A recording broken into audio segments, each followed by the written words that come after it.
ನಮಗೆ ನಾವೀಗ ಬಂದು 25 ವರ್ಷ ಆಯಿತು.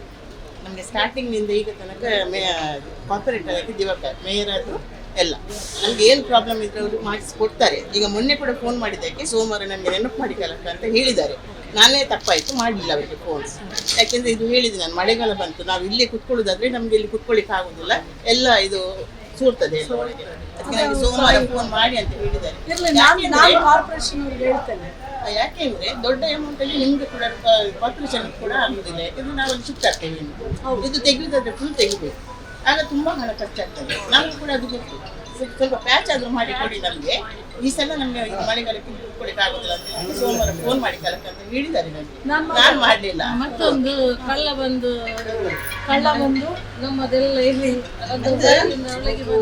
ಅದಕ್ಕೆ ಸಿಸಿ ಕ್ಯಾಮೆರಾ ನಮಗೆ ತಕ್ಕಲ ಪನ್ನಗಲ್ಲ ಅರ್ಥ ಮಂತ್ರ ಪಾತ್ರೆ ಓಪನ್ ಆಗ ನಮ್ಮ ಶಿಫ್ಟ್ ಅಪ್ಪ ಓ ವ್ಯವಸ್ಥೆ ಮನ್ಪನಗಲ್ಲ ಅಕ್ಕಲಿಗೆ ನಾವು ಮಂತರ ನಮ್ಮ ಮೂಲೆ ಮುಳ್ಳು ನಮ್ಮ ಅಪ್ಪ ಪಡ್ಡಿಲ್ಲ ಡಿಸಿ ಆಫೀಸ್ ಪೋಡು ಒಂದಕ್ಕೆ ಕಾರ್ಪೊರೇಷನ್ ಹೋದು ಕಂಪ್ಲೇಂಟ್ ನಮ್ಮ ಮನವಿ ಪೂರ ಕೊರುಡು ನನ್ನ ಒಂದೇ ದಿನ.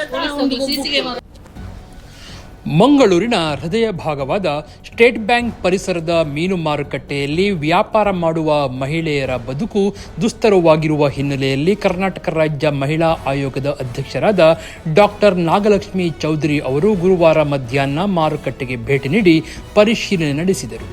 ಹಸಿ ಮತ್ತು ಒಣ ಮೀನು ಮಾರುಕಟ್ಟೆಯ ಮೂಲೆ ಮೂಲೆಗೂ ಭೇಟಿ ನೀಡಿದ ಅಧ್ಯಕ್ಷರು ಅಲ್ಲಿನ ಅವ್ಯವಸ್ಥೆಯನ್ನು ಕಂಡು ಅಸಮಾಧಾನ ವ್ಯಕ್ತಪಡಿಸಿದರು. ದಶಕಗಳಿಂದ ಮೀನು ಮಾರಿ ಜೀವನ ಸಾಗಿಸುತ್ತಿರುವ ನೂರಾರು ತಾಯಂದಿರು ತಮ್ಮ ನೋವನ್ನು ಅಧ್ಯಕ್ಷರ ಮುಂದೆ ತೋಡಿಕೊಂಡರು.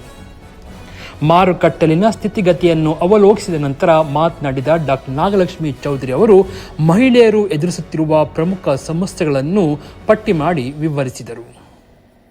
ಈಗ ಸರ್ಕಾರ ಒಂದು ಹೊಸ ಮೀನು ಮಾರುಕಟ್ಟೆಯನ್ನು ಮಾಡಿದ್ದಾರೆ. ಅವರಿಗಲ್ಲಿ ಹೋಗಲಿಕ್ಕೆ ಆಗೋದಿಲ್ಲ ಅಂತ ಅವರು ಆ ಮೀನು ಮಾರುಕಟ್ಟೆಯನ್ನು ವೈಜ್ಞಾನಿಕವಾಗಿ ಕಟ್ಟಿಲ್ಲ. ಏಕೆಂದರೆ ಅಲ್ಲಿ ಕಿಟಕಿಗಳಿಲ್ಲ, ಇದು ವಾಸನೆ, ಮತ್ತು ಆ ವಾಸನೆಯಲ್ಲಿ ಅವರಿಗೆ ಆರೋಗ್ಯ ಪ್ರಾಬ್ಲಮ್ ಆಗುತ್ತೆ. ಮತ್ತು ಚಿಕ್ಕದು ಮಾಡಿದ್ದಾರೆ, ನಮಗೆ ಆ ಸ್ಥಳನೂ ಭಾಳ ಕಡಿಮೆ ಆಗುತ್ತೆ ನಾವು ಮೀನುಗಳನ್ನಿಟ್ಟು ಮಾರಲಿಕ್ಕೆ. ಅವ್ರದ್ದು ಕೆಲವೊಂದು ಮತ್ತು ಇಲ್ಲೂ ಸಹ ಅವರಿಗೆ ಸೆಕ್ಯೂರಿಟಿ ಇಲ್ಲ, ಕಳ್ಳರು ಬಂದು ಎಲ್ಲ ದೋಚ್ಕೊಂಡು ಹೋಗಿರೋದು ಪ್ರತಿಯೊಂದು ನಮಗೆ ಹೇಳ್ತಾಯಿದ್ರು. ಇದನ್ನು ಮಾರುಕಟ್ಟೆನೂ ಸಹ ದಿನ ಬೆಳಗ್ಗೆ ಬಂದು ಕ್ಲೀನ್ ಮಾಡಬೇಕು, ನೀರಿನ ವ್ಯವಸ್ಥೆ ಇಲ್ಲ ಸರಿಯಾಗಿ. ಏನೇ ಹೇಳಿದ್ರು ನಿಮಗೆ ಹೊಸ ಮಾರ್ಕೆಟ್ ಮಾಡಿದ್ದೀವಿ ಅಲ್ಲಿ ಹೋಗಿ ಅಂತ ಹೇಳ್ತಾರೆ ಅಂತ ಹೇಳ್ತಾಯಿದ್ರು. ನಾಳೆ DC ಅವರ ಗಮನಕ್ಕೆ ನಾನು ಇದನ್ನೆಲ್ಲ ತೊಗೊಂಬರ್ತೇನೆ. ಇವ್ರನ್ನ ಶಿಫ್ಟ್ ನೋಡಿ, ಇದು ತಾಯಂದಿರು ಮಾಡುವಂಥ ಅವರ ಒಂದು ಬಿಸ್ನೆಸ್. ಅದು ಅವರ ಜೀವನವನ್ನು ನಡೆಸಲಿಕ್ಕೆ ಅವರು ತಲತಲಾಂತರದಿಂದ ವರ್ಷಾನುಗಟ್ಲೆಯಿಂದ ಮೀನನ್ನು ತಂದು ಇಲ್ಲಿ ಮಾರುವಂಥ ಕೆಲಸ ಮಾಡ್ತಾಯಿದ್ದಾರೆ. ಇವಾಗ ಸಡನ್ನಾಗಿ ನಾವು ಅವರಿಗೆ ಇಲ್ಲಿಂದ ಶಿಫ್ಟ್ ಆಗಿ ಅಂತ ಹೇಳಿದಾಗ ಅವರಂತಾರೆ ಇಲ್ಲಿ ಇದು ಮಾರುಕಟ್ಟೆ, ಜನ ಬರ್ತಾರೆ ಅಂತ. ಆದರೆ ಮಾರುಕಟ್ಟೆ ಆದರೆ ಬಸ್ ಸ್ಟ್ಯಾಂಡ್ ಪಕ್ಕ ಇರೋದ್ರಿಂದ ಸರ್ಕಾರಕ್ಕೆ ಅದನ್ನು ಬಸ್ ಸ್ಟ್ಯಾಂಡ್ಗೆ ವಿಸ್ತರಣೆ ಮಾಡಬೇಕು ಅನ್ನೋದಿದೆ. ಬಟ್ ಅವ್ರನ್ನ ಶಿಫ್ಟ್ ಮಾಡಬೇಕಾದ್ರೆ ಅವರಿಗೆ ಹೇಗೆ ಬೇಕು ಆ ಫೆಸಿಲಿಟೀಸ್ನ ಅವರು ಆಲ್ಟ್ರೇಷನ್ ಮಾಡಿ ಅವ್ರಿಗೆ ಕೊಟ್ಟಾಗ ಮಾತ್ರ ಆ ಹೆಣ್ಣುಮಕ್ಕಳು ಅಲ್ಲಿಗೆ ಶಿಫ್ಟ್ ಆಗ್ತೀವಿ ಅಂತ ಅವ್ರು ಹೇಳಿದ್ದಾರೆ. ಸೊ ನಾಳೆ ನಾನು ಅದು DC ಅವರ ಗಮನಕ್ಕೆ ಇದನ್ನು ಇಂಪಾರ್ಟೆಂಟಾಗಿ ಅದನ್ನು ಚರ್ಚೆಗೆ ತೊಗೊಂಡು ಬರ್ತೇನೆ ಮತ್ತು ಸರ್ಕಾರಕ್ಕೂ ಬರೀತೇನೆ. ಸರ್ಕಾರ ನೂತನವಾಗಿ ಮೀನು ಮಾರುಕಟ್ಟೆಯನ್ನು ನಿರ್ಮಿಸಿ ಅದಕ್ಕೆ ಸ್ಥಳಾಂತರವಾಗುವಂತೆ ಈ ಮೀನು ಮಾರಾಟಗಾರ ಮಹಿಳೆಯರಿಗೆ ಮನವಿ ಮಾಡಿದೆಯಲ್ಲ ಎನ್ನುವಂಥ ಪ್ರಶ್ನೆಗೆ ನೂತನ ಮಾರುಕಟ್ಟೆಗೆ ಹೋಗಲು ಮೀನು ಮಾರುವ ಮಹಿಳೆಯರಿಗೆ ಇಷ್ಟವಿದೆ, ಆದರೆ ಆ ಕಟ್ಟಡವನ್ನು ವೈಜ್ಞಾನಿಕವಾಗಿ ಕಟ್ಟಲಾಗಿಲ್ಲ ಎನ್ನುವುದು ಅವರ ಬಲವಾದ ಆರೋಪವಾಗಿದೆ ಎಂದು ನಾಗಲಕ್ಷ್ಮಿ ಚೌಧರಿ ಅವರು ಹೇಳಿದರು.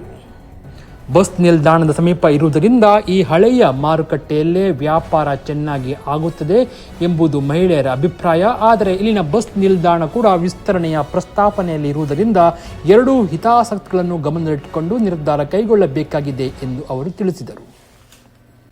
ಮತ್ತು ಅವರು ಹೇಳ್ತಾ ಇದ್ದಾರೆ, ಅಲ್ಲಿ ಹೋದರೆ ಅವರಿಗೆ ಸಮಸ್ಯೆ ಏನಿದೆ ಅಂದರೆ ಇವರಿಗೆ ಹೇಗೆ ಮಾರಾಟಕ್ಕೆ ಬೇಕು ಆ ಥರ ವೈಜ್ಞಾನಿಕವಾಗಿ ಹೌದು ನಾವು ಅದನ್ನು ಸರ್ಕಾರಕ್ಕೆ ಬರಿತೀವಿ. ಅದನ್ನು ಇವ್ರಿಗೆ ಹೇಳಿದ್ದೀನಿ, ಇವರು ಯೂನಿಯನ್ ಅವರು ನಮಗೆ ಅದನ್ನು ಒಂದು ಕಂಪ್ಲೇಂಟ್ಸ್ನ ನಮಗೆ ಕೊಟ್ಟರೆ ಅದು ಚೆನ್ನಾಗಿರುತ್ತೆ ಅವರಿಗೆ ಏನೇನಿದೆ ಅಂಥೇಳಿ. ಸೊ ಹಾಗಾಗಿ ನಾನು ಅದನ್ನೇ ಇವತ್ತೇನು ಇವರು ನಮ್ಮ ಮೀನು ಮಾರುಕಟ್ಟೆಯ ನಮ್ಮ ತಾಯಂದಿರು ಮೀನು ಮಾರುವಂಥ ತಾಯಂದಿರು ಮಹಿಳೆಯರು ಏನು ಹೇಳಿದ್ದಾರೆ ನನಗೆ, ಅದನ್ನೇ ನಾನು ನಾಳೆ ಜಿಲ್ಲಾಧಿಕಾರಿಗಳ ಜೊತೆಯಲ್ಲಿ ಚರ್ಚೆ ಮಾಡಿ ಅವರಿಗೆ ಅನುಕೂಲ ಆಗುವ ಹಾಗೆ ಅದನ್ನು ಏನು ಸ್ವಲ್ಪ ಮಟ್ಟಿಗೆ ಅದಾದರೂ ಅವರಿಗೆ ಅನುಕೂಲ ಆಗುವಾಗೆ ಆ ಬಿಲ್ಡಿಂಗ್ ಪರಿವರ್ತನೆ ಆಗಬೇಕು. ಸುಮ್ಮನೆ ಹೋಗಿ ಅಂತಂದ್ರೆ ಹೇಗಾಗತ್ತೆ ಅಲ್ವಾ? ಸೊ ಹಾಗಾಗಿ ಕರೆದಿದ್ದೇನೆ ಅವರನ್ನು.